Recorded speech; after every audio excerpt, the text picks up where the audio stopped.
Welcome to Bethlehem Back Chat, where we talk about the background and backstories of our worship and community as Lutherans. I'm Pastor Dan Smale, Senior Pastor here at Bethlehem Lutheran in Glenshaw. And I'm Wendy Ferrone, a member here at Bethlehem and producer of the podcast. Today we are excited because we have grade 8 confirmands joining us, and we have a room full of bright, smiling faces. It's fantastic. It is. This 8th grade year is their last year of confirmation. They've been at this for 3 years, learning a ton, forming relationships, making their way, and preparing to become full members of the congregation. Yes, that's a really good thing. And I have a lot of questions because I remember going to Camp Lutherland. Yes. We didn't have classes during the school year like you folks did. We went to Camp Lutherland for a week every summer for 6th, 7th, and 8th grade. Gotcha. Yeah. And so it's a little different the way we do it here, which I think might be better because the relationships last, because this is the group of kids that you hang out with all year. You get more time together, and we still sneak a little Lutherland time in during the retreat, which is coming up in March. We do. So I get to go back and visit and stay that weekend and just to have fun and feel the newness of Camp Lutherland through adult eyes. Yeah. Always rather a great than weekend youth. For sure. I know. It'll be fun. So how's everybody feeling about this? Good. Good. Okay. All right. We're working on enthusiasm. No worries. They're excited, but you know how it is. It's a little unnerving when we stick microphones in front of people and you're not used to being recorded. So it's all good. So Pastor Dan, you are the teacher of this grade 8 group. Yes, I am. So tell us a little bit about what the curriculum is, what the expectations are, those kind of things to get us started. So we basically have 2 semesters. There's a fall semester and a spring semester. And then the retreat that we mentioned earlier is tacked on at the end of the spring semester. And it's actually should be called the winter semester. Mm-hmm. So we start in October, go through Thanksgiving. And in the fall, we study the Reformation and Lutheran history. Lots about Martin Luther and Katie and some of the key figures that were driving the Lutheran Protestant Reformation, just to give some foundational history so everybody understands where we are coming from and what this is all about. Yeah. Then in the winter months / spring, that's when we talk more directly about Luther's small catechism. Mm-hmm. We talk about the structure of the Bible, more as a reminder, just to keep everybody up to speed, talk about the different portions of sections of Scripture. And then for the retreat, we have a couple of goals, one of which is to work our way through the promises that these young people will make during their confirmation, the actual rite of confirmation, and also help them prepare their own worship service, which they lead with other young people in the confirmation program at the end of the retreat, toward the end of the retreat. Yeah, excellent. Yeah. Mm-hmm. I've been given the gift of teaching the grade 7, and they cover the New Testament. What does grade 6 cover? You'll never guess. The Old Testament. I'm thinking. But it's not old for some people. It's not old. You get the Hebrew Scriptures. You get the Hebrew Scriptures first. Mm-hmm. Then you get the New Testament. And then that last year is we would call it kind of like the Lutheran year. Yeah, the foundations year. Yeah. That's wonderful. Mm-hmm. So if we could go around the table, just give us your first name, please. Tell us who you are. Hi, I'm Ethan. I'm Tanner. I'm Lauren. I'm Blake. I'm so glad that you all are willing to participate in this. Share a little bit of insight and experience that you have in this last year of confirmation. It's awesome. So Pastor Dan, you got a question for them? Yeah, I do. I want to ask you all this question. Why is it important for a person your age to get involved in church? What do you think?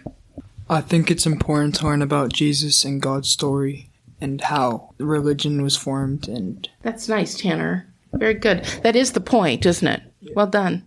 Who else would have an idea about why it's important? Go ahead, Ethan. I think it's important because you're raised your whole life with your family being involved in church. And you go to church every Sunday normally, or Sunday school, and it's important to get involved when you're like a teenager so that you can understand why you come to church every Sunday and why your family is so dedicated to a religion. That's very good. So can I ask you a question? How does the church benefit you now? What do you get out of coming to church here at Bethlehem specifically? And how's it going to be a blessing in the future? It's kind of like Pastor Dan called it a rite an RITE, right? And what that means is a transition period between youth and like adulthood. So you're transitioning into that period in the church where you're seen as a youth. And now like church just got really even more important because you are a voting member. You become a person who's allowed to participate in a different way, in a more engaged way. So it's important that you understand not only what you get out of it, but what are the benefits of being in a church like Bethlehem, and what's it going to help you in the future being connected to us here? So we talked a little bit about why it's important for us to be here, but how does it benefit you now? Beyond just sort of the classes and what we're learning, what do you get out of being here? Yeah, why do you got to learn this stuff anyway? Right. And then down the road, okay, how might the church be a blessing in your life? How many people in the future, I'm not talking next year, I'm talking like way down the line, plan to have a family? Think about having your own family. Anybody? Yeah. Yeah? Yeah, a couple people want. Couple people thinking about.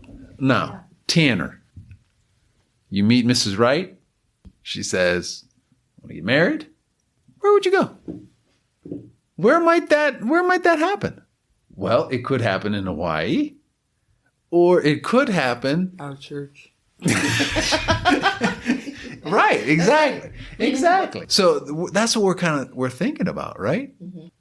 I don't want to answer for you, but I can tell you that a lot of adult members of the church receive support here, encouragement.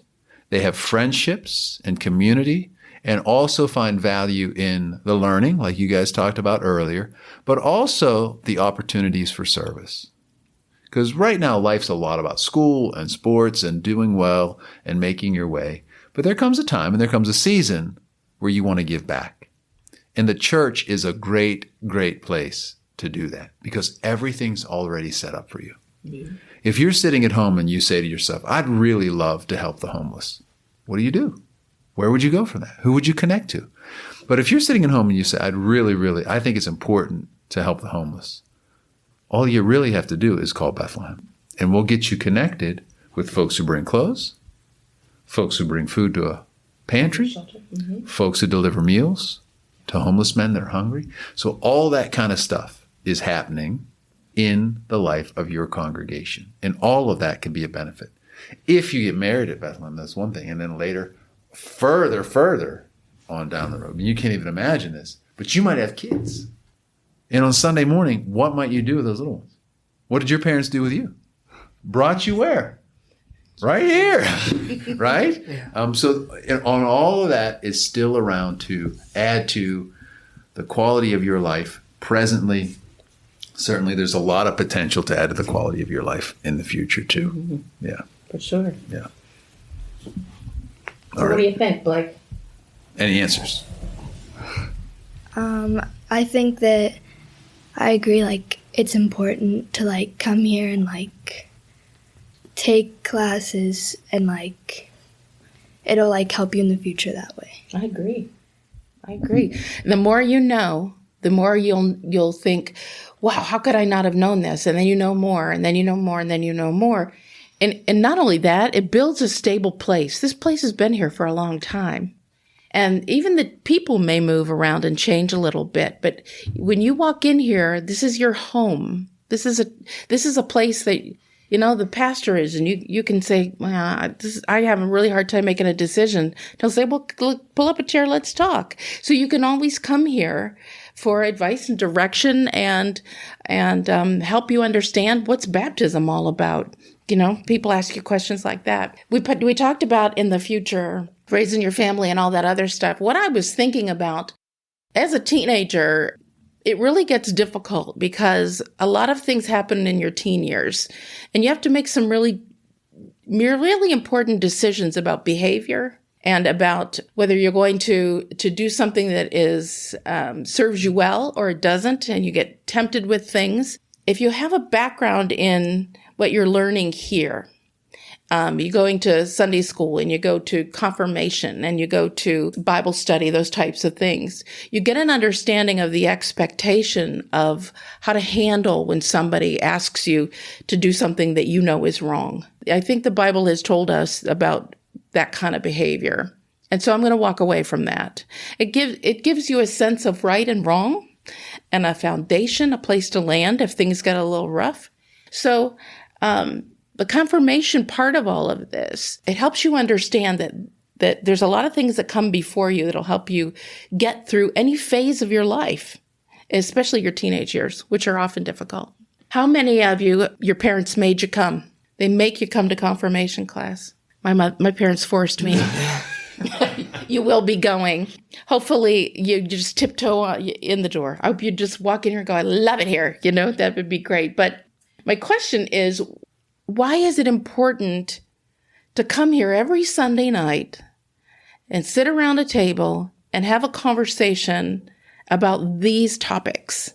In your case, Lutheranism. I'm interested in knowing this too. How is what you learn here and discuss here at church different from, not better or worse, just different from what you would learn or talk about at the school that you attend in the course of any given day? Does it feel different? Go ahead, Tanner. I mean, in school, we have a bunch of different religions and a bunch of different people. But here we learn about one religion in Lutheran. And I feel like that teaches us mostly about Lutheran. Yeah. Who else? Here you can learn more about your relationship with God and about Him and stuff, and your religion. But at school, there's, like he said, there's multiple different religions and people and stuff. Yeah, that's a good point. That's a very good point. I was just going to kind of add something in the sense of, like, when you go to school, you're kind of forced to learn most of the stuff. Like, you're forced to take certain classes and you have to learn about that stuff. But with church, you come to confirmation because you want to learn about your religion, and it gives you almost like more of a motivation to come here and learn about this stuff because you're not being forced to do something that you don't necessarily want to. Nice. Yeah. And you don't get a grade. It's just for the sake of learning and getting closer relationship with God. Pretty cool. Do you think we should start report cards for confirmation? No. Pop quizzes and that kind of stuff. No pop quizzes, no papers. Just keep it the way it is? Yeah? All right. I'm sure that in your classes all along, you've been talking about what confirmation is. What are you confirming? You're confirming like sort of your adulthood in the church, and you can do more things in the church as if you would as you were younger. So here's something that I'm curious about as your pastor. Once you become adult members of this congregation, there are little things that happen. You get some envelopes now in your mailbox, and you may even get a newsletter from the church office. You'll get all the official correspondence from the congregation. But there's other things that happen. According to our constitutional documents, once you 8th graders are confirmed in this congregation, you're baptized and confirmed, you become full what we call voting members in this church. And that means, by the nature of your adulthood in the faith, you can shape the direction of this church. You have both voice and vote. You could stand up at one of our annual congregation meetings and say, I think we should be doing this. You could visit council or serve on church council and say, here are the things I think should be important here at Bethlehem. I'm interested. Once you become adult members, what would you like to see? What are you eager to bring about here in your home congregation? What do you think would be cool to do? Because you're going to have the ability to do it. What do you think? I mean, mission trips? Mission trips? Convert the Downs? Food. Like, what is food? Food. Food? So say more about that, Tanner. Tanner says food. What do you mean food? More food? Yeah, just more food in general. I like food. Like, you want to eat like during worship and everything? Yeah, okay. Well, we'll pass the pretzels. Yeah, Tanner says food. He wants more food. There actually is, I just heard about today, a new movement called Brunch Church. Oh. where you eat brunch and at the same time have church. So maybe brunch church is right up Tanner's alley. All right, that's fantastic, Tanner. Other ideas? That's what we're talking about. I'm signing Tanner up to be head chef. Head chef, brunch church. Yeah. All right, good. Other thoughts? Maybe more mission trips. Like, I know we talked about Appalachia. We did. And how there are certain camps where you go up to Appalachia and like Virginia and you rebuild houses for less fortunate. And stuff like that is cool. And we stayed in a camp for like a week and stuff. Stuff like that would be fun to do with the church. Yep. That's exactly the kind of input that we're looking for. Yep. As a matter of fact, just within the year, we will be reinstating all of those mission trips after the COVID break. So be on the lookout. Be on the lookout, Ethan. There are going to be lots of opportunities, not just for adults to serve, but for young people as well. Awesome. And what's kind of nice, I think, is when young people do join us, that we can connect you with a mentor, a person that can guide you. So even at council, we could connect you with somebody that you can say, I don't know what you're talking about. And they can explain to you what's going on so that you do feel like a full partner in the work that we do here. So that's something that I've been thinking about, is building a mentorship with the youth and the adults and joining in on mission trips and planning committees and those kind of things. I'd love to have you be a part of that through a mentorship program. Fellowship Hall's a little too small for a skate park, I suppose. They make us take that in gym class. Yeah? How's it go? Pretty good? Not good? Not good? A what class? Gym. Oh, gym. Yeah. Something that I was thinking about. I know that there is a time when the young folks are invited to participate in the worship service.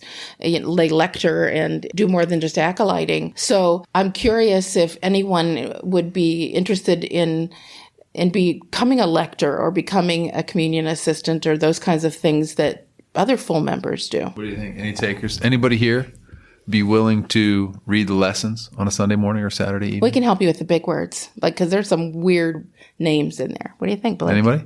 Ethan said he would. Nice. Ethan said he would. Yeah, maybe I would. Yeah, you would? That'd be nice. Lauren, would you do it? Yeah, maybe. Yeah. All right. How about the lay assistant, the person that stands with one of your pastors and helps to lead basically half the service? Would you do that? You get to wear a white robe. A really nice white robe. You get your own. You do. Then Ethan said he'll do it. If he gets his own robe, he'll Ethan's do it. in. It's all about the Ethan's in robe. for that too. Yeah. Blake as well? Maybe. Maybe? Yeah. It's called an alb, the white robe, and Yeah. there's a cincher that goes around the middle of that little rope thing. I am a lay assistant, so really, if the next time you're in worship, pay attention to what that lay assistant does. I love doing that, being a lay assistant, because you really get to feel a part of. And you get to serve the wine in those little cups, and you get to say the blood of Christ shed for you. And know that they don't just throw you up there. You can go, we'll show you how to do it so that you're very comfortable. See what you think of this. Okay. Earlier, Wendy talked about having some mentors for you all, which is awesome. I myself enjoy a good mentor, especially on the mission trip when somebody says, Pastor Dan, now this is how you put up drywall. Right, this is how you do this plumbing project. So that's really, really nice. Yeah. But I'm curious. We got some lectors here. We got some lay assistants here. Would you be willing to be a mentor? So after you finish up 3-4 years of confirmation, you have a pretty good sense of what you learn, what to expect on a Sunday evening, what retreat is like. Once you become a high schooler next year, would you be willing to be paired up with a 6th grader who's just starting to give them a little bit of encouragement, answer some questions for them, and help them out along the way? What do you think? I would. I would. Yes. Yeah. Nice. Lauren, you would? Yeah. I love that. That's a great idea. Good. Yeah. And I'll tell you something else. Those types of things look really good on a college application. That's true. So Resume builder. yes, getting involved in council, getting involved in as a lector or those types of things, getting engaged looked really good on college applications. I know that Ethan and I are going to he's working on a podcast. Tell us a little bit about the interest you have in podcasting, Ethan. Well, it's for my school. Our school does a lot of we're like a distinguished Apple school, which I'm not still 100% sure what that means. All I know is that our school is like very techy. And so they do a lot of stuff like for our morning announcements, they have people do it live. We have a recording room and they have people like live record. They have podcasts and stuff to go out about the school and stuff like that. And so I got involved with some of that stuff for like electives. And so that interests me to just see if I could do it outside of school. And that's just kind of where the inspiration came from. Oh, I love it. I love it. So what would your podcast be about, Ethan? I don't really know 100%. I have friends that have talked to me about hypothetically what it would be about. And the basis, I would imagine, if I did go through with it, would be something just about kind of life as a teenager, because that has so many branches in terms of like religion, school, and social life, that there's so much to talk about that necessarily not everyone knows. That's really good. Well, and what I appreciate is that learning about how to podcast and do editing and post-production work and stuff. Some of our podcasts at the beginning were pretty sketchy from the production side, but I'm happy to share that with you and to get you started there. That's really wonderful. So Tanner, tell us what your plans are for high school. Yeah, because I think once you get into high school, you have to make a decision on like what kind of track you're going, right? What do you want to do when you go to college or whatever? I have no clue what I'm doing for college yet, or I haven't really planned out what I'm doing yet. For all right, good. Stuff. College or trade school? The trade schools are really booming. It's really good. Yeah. All right. What do you think, Lauren? I don't really know yet. I'm probably just going to wait and see. Good. I like the wait and see. Go ahead, Blake. I haven't really thought much about it yet, but like something to do with sports or business. Nice. But I still don't really know, like somewhere along that line. I like that. Blake, would you be okay with owning a sports team, like a professional sports team? Yeah, well, that's like the goal I wanted, but I'm sure there's like a lot in between there. Well, I'm just keep your eye on the prize. That's good. Keep your eye on the prize. Let me ask you, just to get to know you all a little bit better and how your days shape up and what you like to do. If you had 2 hours absolutely free, no other commitments, nothing else you had to do, all your homework was done, chores were completed, what would you do with your time if you had the ability to decide, I'm going to do whatever I want to do? What would you do? Do we have to give them money? Because they're going to have to pay for some... Absolutely. Okay. Sure. Yeah, that's fine. What would you do? Okay. Free time. I'd probably start off by sleeping, because my schedule's so busy all the time that an extra hour of sleep wouldn't be bad. And then after that, I don't really know what I would do. I'd probably go out to like a store or something and shop for the other hour. Tanner, what do you think? Just play basketball for 2 hours. You would? You love basketball? The whole time. Yeah. Oh, nice. Nice. What do you think, Lauren? I would probably go somewhere fun. What is someplace fun for you? Probably to like a sports game or something. Oh, cool. Okay. Good. So what, do you have a favorite sport? Soccer, hockey, baseball? Softball. Softball? Oh, cool. Fantastic. Are you playing softball, Lauren? Yeah. Yeah? Ooh, that's good. What position do you play, or do you move around? Yeah, I play catcher. Catcher? That's a tough position. That's really good. Yeah, that's a tough... In softball, that's serious stuff. It is. Yeah, that's serious stuff. Good for you. Good for you is right. I'd probably go to the soccer field and like practice with maybe some friends or something. Yeah. We've got a lot of energetic folks here. That's very impressive. Some creativity, some athletics. Really nice mix. Yeah. It's like Lake Wobegon. You know what? They're brilliant and beautiful. Yeah, that's right. Every one of them. Yeah. Every one. I can't thank you enough for joining us in this. And I know it's a little unnerving, isn't it? When we first started, we were the same way. The beautiful part of it is that you get to know that you're appreciated here and you're a part of as soon as confirmation is done. When is confirmation? May something, isn't it? May 21st. Got it. You're not going to want to miss it. I won't. Yeah, especially these young people. You'll want to be here for that. Yeah. May 21st, 10:30 service. Okay. Big day. Ah, it's a beautiful thing. Big crowd, nice reception. Nice cake. They get a nice big cake. Beautiful, beautiful cake. Yep. I think all the confirmands and their families get a nice breakfast. The 8th graders get a nice breakfast before worship, just for them. So it really is, for us, an important day and a big celebration. Yeah. Agreed. And I think it's important to remember that as an adult member in the church and you're having voice and vote, if you have an idea of something, like we were talking about, that would mentorship, or, you know, it would be great if we had this at church. Bring that to somebody's attention or propose it. Be part of council and ask it there, send it there, because you're the ones with the fresh ideas, and we want more that are just like you, bright and beautiful, like you are. Yeah, and I think it's also fair to say that, you know, in some aspects of our lives, people hear us and genuinely listen to us. And then there are other aspects of our lives where that's not so much the case. But I can honestly say the privilege that these young people have is this.